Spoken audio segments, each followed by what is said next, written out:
بسم اللہ الرحمن الرحیم الحمد للہ رب العالمین والعاقبۃ للمتقین والصلاۃ والسلام علی رسولہ الامین اما بعد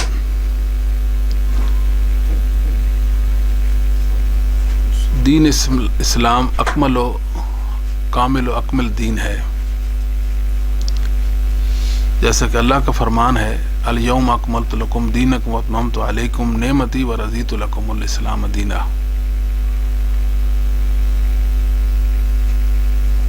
دین کے مکمل ہو جانے کے بعد اگر کوئی انسان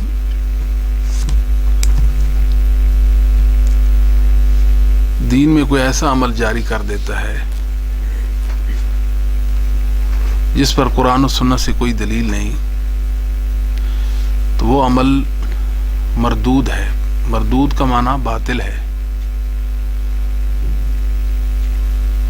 نبی کریم صلی اللہ علیہ وآلہ وسلم نے یہ بات سیدنا حذیفہ بن یمان رضی اللہ تعالیٰ کو فرمائی تھی، اور سیدنا حذیفہ بن یمان جو ہیں نبی کریم صلی اللہ علیہ وسلم کے رازدان صحابی ہیں۔ صحیح مسلم میں یہ 1847 نمبر حدیث ہے۔ آپ نے فرمایا یکون بعدی ائمۃ لا یہتدون بہدایا ولا یستنون بسنتی وسیقوم فیہم رجال قلوبہم قلوب الشیاطین فی جسمان انس۔ میرے بعد وحی الہی کے باغی اور میری سنت سے منحرف بدعات کے سرغنے پیدا ہوں گے۔ یہ لوگ انسان کے روپ میں اپنے سینے میں شیطان کا دل رکھتے ہوں گے۔ بات تو بہت واضح ہو گئی ہے کہ نبی کریم صلی اللہ علیہ وآلہ وسلم نے ہمیں خبردار کر دیا، بتا دیا کہ اس کامل و اکمل دین کے اندر کچھ لوگ ایسے ہوں گے جو رخن اندازی کریں گے، دین میں نئے نئے کام جو ہے وہ جاری کریں گے۔ اب مسئلہ یہ ہے کہ آخر یہ امت میں خرابی کیسے واقع ہو گئی کہ مکمل دین، اکمل دین جو تمام شعبہ ہے زندگی میں ہماری مکمل رہنمائی کرتا ہے، تو یہ لوگوں نے سلسلہ کیوں شروع کر دیا؟ جیسے کہ اللہ تعالیٰ نے نبی کریم صلی اللہ علیہ وسلم کے ختم نبوت کا ذکر فرمایا وَقَانَ اللَّهُ بِكُلِّ شَيْءٍ عَلِيمًا، اللہ ہر چیز کو خوب جانتے ہیں۔ یہاں اللہ رب العالمین نے اپنا نام علیم ذکر کیا ہے، حالانکہ اللہ تعالیٰ کے بے شمار نام ہیں، اس کے اسماء حسنہ ہیں، اس کے اچھے اچھے نام ہیں۔ تو اللہ تعالیٰ یہ بتانا چاہتے ہیں اپنے بندوں کو کہ میں علیم ہوں، مجھے پتہ ہے کہ قیامت تک آنے والوں کی دینی اور شرعی ضرورت کیا ہے، وہ میں نے محمد صلی اللہ علیہ وسلم پر تنسیصاً و تعلیلاً نازل کر دی ہے۔ کوئی یہ نہ کہے کہ یہ دین تو پرانا اور فرسودہ دین ہے اور یہ دور جدید دور ہے، لہذا اس دور کی یہ تقاضے ہیں، اس دور کی یہ ضرورتیں ہیں، یہ کام ہونے چاہیے۔ اللہ تعالیٰ فرماتے ہیں میرے تو علم میں ہے، میں نے ان تمام سلسلوں کا محمد صلی اللہ علیہ وسلم پر نزول کر دیا ہے۔ علامہ مقریزی رحمۃ اللہ علیہ یہ مصر کے بہت بڑے نامور مورخ گزرے ہیں اور آپ اہل سنت کے عقیدے پر تھے، اور آپ کی وفات 845 ہجری میں ہوتی ہے۔ اپنی کتابوں میں شیخ الاسلام ابن تیمیہ رحمۃ اللہ علیہ کے حوالے سے بھی لکھتے ہیں، یعنی ان کی تعریف اور مدح بھی لکھتے ہیں، کیونکہ شیخ الاسلام ابن تیمیہ رحمۃ اللہ علیہ جو تھے اہل سنت کے بڑے امام ہیں۔ ان کی کتاب ہے المواعظ، اس کے اندر انہوں نے لکھا ہے، وجہ بیان کی ہے کہ بدعات کیسے رائج ہو جاتی ہیں، نئے نئے کام اور نئے نئی باتیں اسلام کے اندر لوگوں نے کیسے داخل کی ہیں، اس کی وجہ کیا ہے۔ تو بنیادی حوالے سے انہوں نے 2 وجوہات بیان کی ہیں۔ اصل کل بدعۃ فی الدین البعد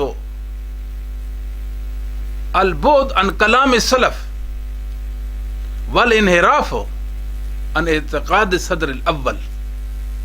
دین میں بدعت 2 وجہ سے پیدا ہو سکتی ہے۔ ایک تو یہ ہے کہ جو سلف صالحین ہیں، ائمہ دین ہیں، ہمارے محدثین ہیں، ائمہ اسلام ہیں، جب انسان ان کی تعلیمات سے منحرف ہو جاتا ہے اور اپنے آپ کو ان سے بے نیاز کر لیتا ہے تو خود بخود بدعات میں وہ داخل ہو جاتا ہے. وہ آزاد ہے، اس کے لیے کوئی پابندی نہیں ہے. جو اس کے جی میں آئے گا وہ کہہ دے گا، جو اس کے جی میں آئے گا وہ کر دے گا.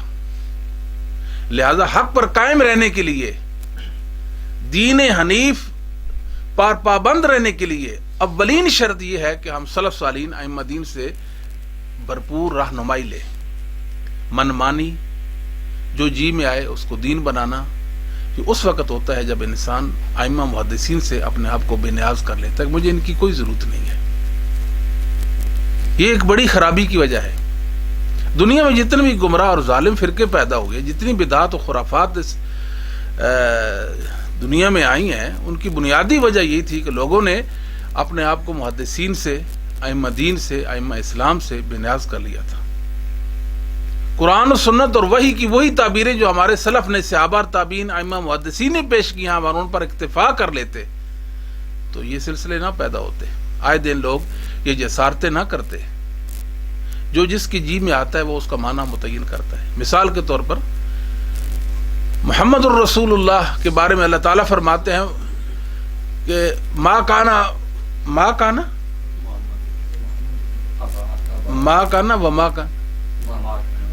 محمد ابا احد من رجالکم ولکن رسول اللہ وخاتم النبیین وکان اللہ بکل شیء علیما. محمد صلی اللہ علیہ وآلہ وسلم مردوں کے باپ نہیں ہیں، سلسلہ نبوت کو ختم کرنے والے ہیں، آخری نبی ہیں. تو یہاں کہتے ہیں کہ خاتم کا معنی یہ ہے کہ جس پر آپ نبوت کی مہر لگا دیں وہ نبی بن جائے گا. یعنی سلف صالحین ائمہ دین نے جو شریعت کی تعبیریں اور تفسیریں کی ہیں، جو مطالب اور معانی بیان کی ہیں، جب لوگ ان سے منحرف ہو گئے تو نبی بھی بننا شروع ہو گئے. یعنی اللہ تعالیٰ نے محمد صلی اللہ علیہ وسلم کو شرف و کمال سے نوازا، آپ کو اپنا آخری نبی اور رسول بنا کر بھیجا، اور شریعت کی تمام ضرورتوں کو آپ صلی اللہ علیہ وآلہ وسلم پر اتار دیا. تو نئی نبی کی ضرورت ہی نہیں تھی. اب انہوں نے کیا کیا کہ خاتم کا معنی ایسا کر دیا کہ عام انسان پھسل جاتا ہے اور گمراہ ہو جاتا ہے. دیکھو جی، خاتم کا معنی یہ ہے کہ جس آپ مہر لگا دیں وہ نبی بن جائے گا. بھلا یہ تفسیر جو ہے صحابہ تابعین تبع تابعین ائمہ دین نے پیش کی ہے، وہ تو اس سے ناواقف تھے. لیکن صحابہ کا جو علم ہے، صحابہ کے بعد والے جو تابعین ہیں ان کا جو علم ہے، جو تبع تابعین ہیں ان کا جو علم ہے، وہ ہمارے علم سے فائق ہے. وہ تقوی والے لوگ تھے، ان کے اندر کوئی تکلف نہیں تھا. وہ صحیح معنوں میں قرآن و سنت کی تعبیریں اور تفسیریں اور معانی اور مطالب جانتے تھے. اس کے باوجود انہوں نے خاتم کا یہ معنی نہیں کیا. اگر یہ معنی صحیح ہوتا تو وہ ضرور بے ضرور ایسا کرتے. ان کا نہ کرنا چیز کی دلیل ہے کہ خاتم کا یہ معنی نہیں جو آج یہ لوگ کر رہے ہیں. تو وہ کہتے ہیں البعد عن کلام سلف، سلف کی جو کلام ہے، سلف کے جو عقائد و اعمال ہیں، ان سے جب انسان منحرف ہو جاتا ہے اور ان سے دوری اختیار کر لے، پھر انسان آزاد ہے، اس کے لیے کوئی پابندی نہیں ہے. آج لوگ ہمیں بھی کہتے ہیں دیکھو جی آپ سلف کی بات کرتے ہیں، صحابہ کی بات کرتے ہیں، ائمہ اسلام کی بات کرتے ہیں، کیا ضرورت ہے؟ اللہ نے ہمیں علم دیا، ہم اپنے علم کے بل بوتے پر قرآن و سنت کا معنی سمجھیں گے. یہ بہت بڑی خطا اور غلطی ہے.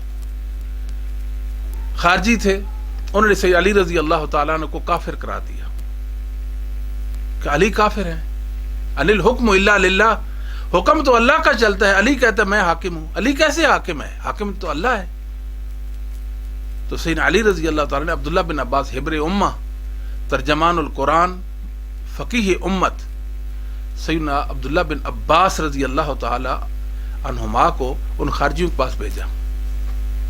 آپ ان سے بات کریں، ان سے مناظرہ کریں. تو حبر امہ نے کیا کہا؟ میں آپ کے پاس مہاجرین و انصار کی طرف سے آیا ہوں، تم بہتر جانتے ہو قرآن کریم کو یا انصار و مہاجرین بہتر جانتے ہیں؟ جواب تو یہی ہے کہ انصار و مہاجرین جو ہیں وہ قرآن کو بہتر جانتے ہیں. تو جو آج تمہارا موقف ہے ان کے موقف سے بالکل برخلاف ہے. وہ تو یہ بات نہیں کرتے. ان کا یہ بات نہ کرنا اس واضح بات کی دلیل ہے کہ تم غلطی پر ہو. انل حکم اللہ للہ، انصار مہاجرین نے یہ آیت کی کریمہ پڑھ رکھی ہے. وہ یہ بات نہیں کرتے. اس کا معنی یہ ہے کہ تم غلطی پر ہو. کسی انسان کی غلطی واضح کیسے ہو جاتی ہے؟ جب سلف کے خلاف اس کی بات ہوتی ہے. میں ایک بات اکثر کہتا رہتا ہوں اپنی مجالس میں کہ اگر کوئی انسان مجھے 1000 آیات پیش کرے، کتنی؟ 1000 آیات پیش کرے، وہ اپنے مفہوم و معنی میں بالکل واضح ہوں اور ان سے ایک مسئلہ ثابت ہو رہا ہو. میں دیکھتا ہوں کہ صحابہ وہ مسئلہ اس سے نہیں ثابت، ان آیات سے ثابت کرتے. ائمہ اسلام وہ مسئلہ ثابت نہیں کر رہے. میں کہوں گا کہ یہ آیات تو بینات ہیں، قرآن مقدس اور یہ حق ہے، مگر جو میں مسئلہ اسے سمجھ رہا ہوں یہ میری غلطی ہے. اگر یہ مسئلہ صحیح ہوتا تو یقیناً محدثین، ائمہ دین، صحابہ اور صحابہ کے بعد آنے والے لوگ ضرور بے ضرور یہ مسئلہ ثابت کرتے. میرا خطا کار ہونے کے لیے اتنا ہی کافی ہے کہ مجھ سے پہلے ان آیات پڑھنے والے علماء جو تھے انہوں نے یہ مسئلہ نہیں نکالا، یہ مسئلہ ثابت نہیں کیا. سنن ابی داؤد کے اندر الشریعہ امام اجوری رحمہ اللہ کی ہے، ابو الحسین رحمہ اللہ، تو اس کے اندر امام عمر بن عبدالعزیز رحمۃ اللہ علیہ کا ایک خط موجود ہے، یعنی ان کا ایک سلسلہ موجود ہے. وہ کیسے کہ کچھ منکرین تقدیر تھے، تقدیر کے منکر لوگ تھے. ان عمر بن عبدالعزیز رحمہ اللہ کو خط لکھا کہ یہ آیت ہے جس سے تقدیر کی نفی ہوتی ہے، یہ آیت ہے جو تقدیر کا رد کرتی ہے، یہ آیت ہے اس سے ثابت ہوتا ہے کہ تقدیر کوئی چیز نہیں، تقدیر نہیں مانتے تھے. کیا خیال ہے کہ عمر بن عبدالعزیز رحمۃ اللہ نے ان کی وہ قرآنی دلائل، ان کی وہ دلیلیں دیکھ کر یہ کہہ دیا ہوگا کہ آپ صحیح کہتے ہو؟ نہیں. لقد قرأوا منه ما قرأتم وعلموا من تاویلہ ما جہلتم وقالوا بعد ذلك كله بکتاب وقدر. یہ قرآن تم نے بھی آج پیش کیا، یہی قرآن صحابہ پڑھتے تھے، ائمہ اسلام پڑھتے تھے. وہ یہی قرآن پڑھ کر تقدیر کے قائل ہیں، تقدیر کو حق کہتے ہیں، اور یہی تم قرآن پڑھ کر تقدیر کی نفی کرتے ہو. وہ صحیح تھے اور تم غلطی پر ہو. تمہارے غلط ہونے کے لیے ایک ہی بات ہے، کافی ہے کہ تم سلف کی مخالفت کرتے ہو. پہلوں کی مخالفت کسی صورت میں بھی صحیح نہیں ہے. اب دوسری بات یہ ہے کہ جو خیر القرون کے اعتقادات ہیں، یعنی محدثین ائمہ دین کے جو اعتقاد ہے وہی حق ہے. ہر ایک کے عقیدے کو، ہر ایک کے عمل کو محدثین پر پیش کریں گے، ائمہ دین پر پیش کریں گے. اگر موافق ہے تو وہ حق پر ہے، اگر مخالف ہے تو وہ باطل ہے، وہ حق نہیں ہے اس کا وہ عقیدہ نظریہ.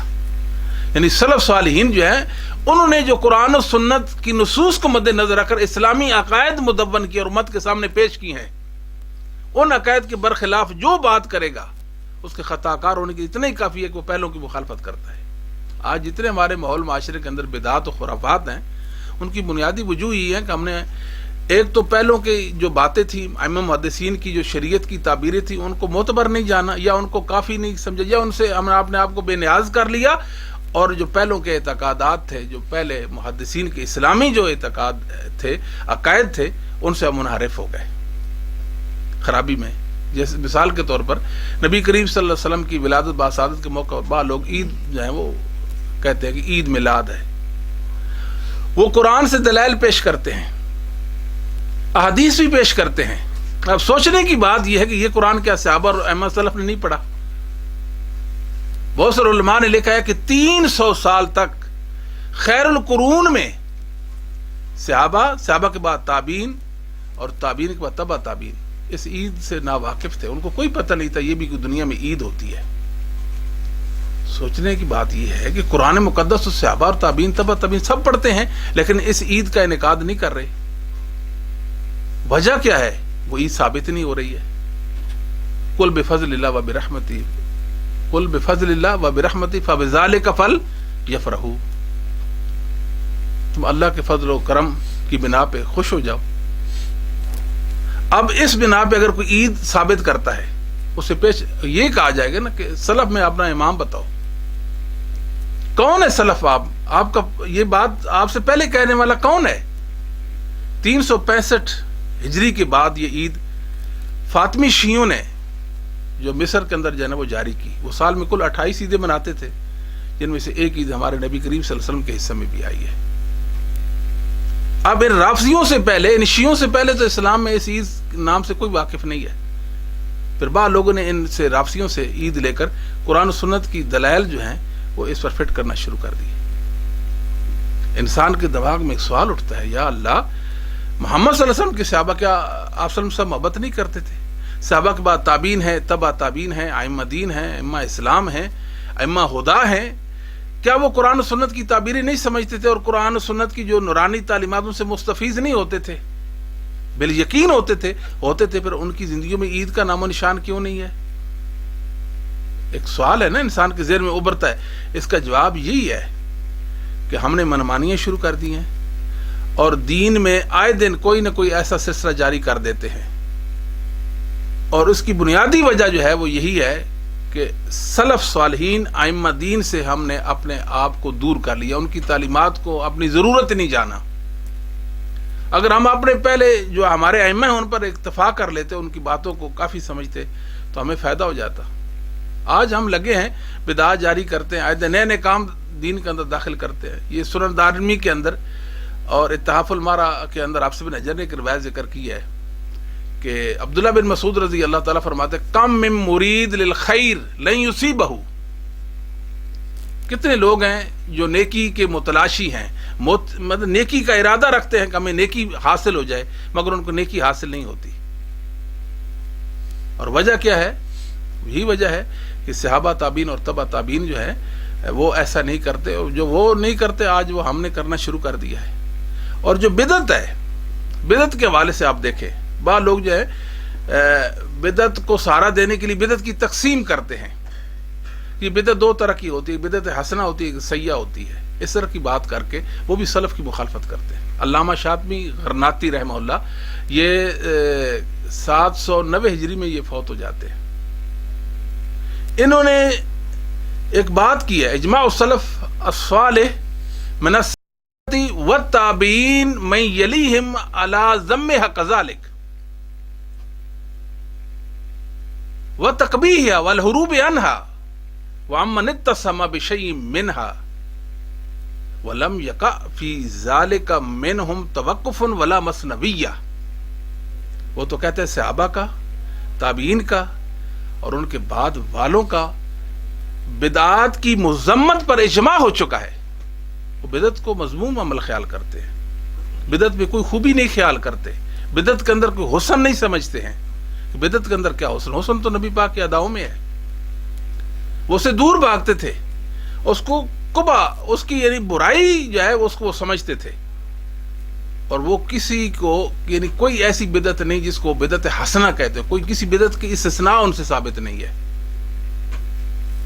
اگر مثال کی صرف بدعت جاری کر دی اس پر خاموش نہیں رہتے، توقف نہیں کرتے تھے، اس پر فوراً اس کو بدعت کہہ دیتے تھے۔ بحسب الاستقراء اجماع ثابت تدل على ان كل بدعت ليست بحق بل هي من الباطل۔ ہم نے جستجو کی ہے، ہم نے تاریخ کے اوراق پلٹے ہیں، ہمیں تو مطلب یہی بات سمجھ آتی ہے کہ اس بات پر اتفاق ہے علم والوں کا کہ کوئی بدعت حق نہیں ہے، ساری کی ساری جو بدعات ہیں وہ باطل ہیں۔ یعنی ائمہ محدثین بدعت کی تقسیم نہیں کرتے ہیں، قرآن و سنت کے عموم سے وہ بدعت کو ثابت نہیں کرتے تھے۔ ایک قرآن کی عام ایک آیتوں سے وہ بدعت کا جواز پیش کر دے۔ مثال کے طور پر آپ یہ ایک دلیل ہے کہ عید الفطر اور عید الاضحیٰ کا موقع ہے۔ اب عید الفطر جو ہے اس سے پہلے یا عید الاضحیٰ کے پہلے اذان تو نہیں کہی جاتی۔ اگر آج کوئی انسان عیدین سے پہلے اذان کہنا شروع کر دے تو سارے کے سارے اس کو روکیں گے کہ بھئی آپ غلطی پر ہیں، آپ اذان نہیں کہہ سکتے۔ وہ کہے گا کہ اذان اللہ کا ذکر ہے، شعار اسلام ہے، اس میں نبی کریم صلی اللہ علیہ وسلم کی رسالت کا ذکر ہے، اللہ رب العالمین کی الوہیت کا ثبوت ہے، یہ صلاح فلاح کی طرف ایک دعوت ہے اور دعوت تامہ ہے، تو میں کیوں نہ اس سے یہ ثابت کروں۔ وہ کہیں گے کہ اس پر دیکھیں نبی کریم صلی اللہ علیہ وسلم کا زمانہ ہے، ہمارے نبی کریم صلی اللہ علیہ وآلہ وسلم کے دور میں، صحابہ کے دور میں، تابعین تبع تابعین کے دور میں اذان نہیں ہوتی تھی۔ وہ کہے گا بھی اذان ہوتی نہیں تھی لیکن ہمیں منع نہیں کیا گیا، روکا نہیں گیا ہے، میرے پاس تو دلیل ومن احسن قولا ممن دعا الی اللہ، میں تو اللہ کی طرف لوگوں کو بلا رہا ہوں، اچھی بات کی طرف لوگوں کو دعوت دے رہا ہوں، یہ میرے پاس آیت۔ وہ کہتا ہے کہ یہ آیت تو صحابہ بھی پڑھتے تھے، تابعین تبع تابعین ائمہ دین بھی پڑھتے تھے، تو انہوں نے تو پھر یہ مسئلہ نہیں کہتے، پڑھتے تھے، انہوں نے اگر مسئلہ ثابت نہیں کیا، اس کا یہ مطلب نہیں ہے کہ مسئلہ ثابت نہیں ہوتا، ہوتا ہے، دیکھ لیں آپ۔